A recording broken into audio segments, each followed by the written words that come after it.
Good morning. I've been asked to talk about the Archdiocese Synod that I attended on behalf of the young people of the Archdiocese.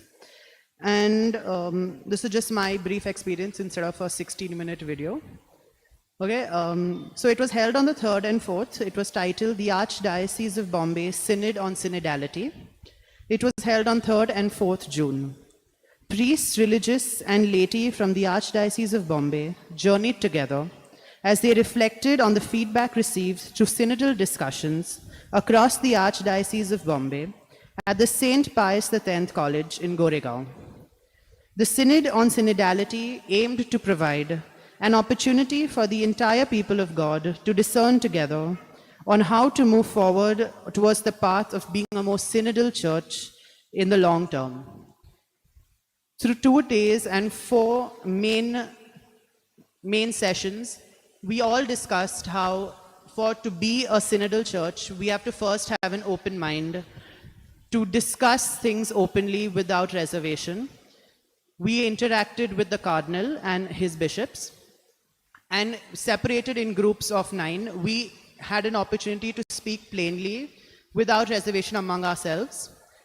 I think what stood out from this entire event was that the clergy and the laity interacted with each other so well. There wasn't that usual barrier that we see among ourselves. And the importance of the youth was brought out very strongly, that came across in all the sessions. And I think so that is something that the Archdiocese is working towards becoming more inclusive about, and giving more opportunity to young people to not only be accepted without reservation, but also not to be threatened by those around. Another point that really came out strongly was the collaboration among us as people, among our groups like the lectors, the youth, the senior citizens club, etc.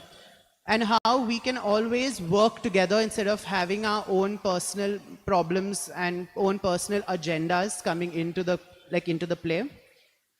And I think so we ended with it being like, obviously the bishop said the mass and all that, but I think so every person really surprised me, at least, because a lot of the religious came with really open minds, and that's not something that we as youth are used to, because it's always a one-sided battle. But it was a really eye-opening experience, and I think so we, like, to be a synodal church, we have a lot of work to do. It's not going to be an overnight process. But I think so us making the effort and the clergy making a bigger effort to understand why the laity feel a certain way will really help us move on and move into a really, I think, a more brighter future. I'll just end with the main theme of the Synod.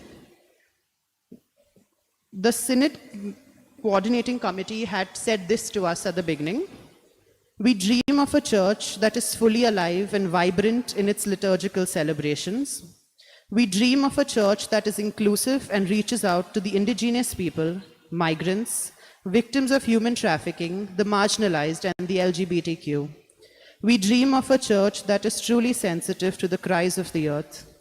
We dream of a church which invites all Christians to participate in the mission of the church, especially the women and the youth. We dream of a church where the bishops, priests, and religious are at the service of the community and of the world. We dream of a church that upholds the rights of the poor, the indigenous, the least of our brothers and sisters, where their voices can be heard and their dignity advanced. We dream of a church which is contemplative in keeping the ethos of our country. We dream of a church which lives in communion with one another, especially through the small human communities. So at the end of this, as we move to becoming a more synodal church, 2021-2023, the message that we have to take out to one another and to the world is, to be change, you don't have to work against each other, you have to work with each other. Thank you.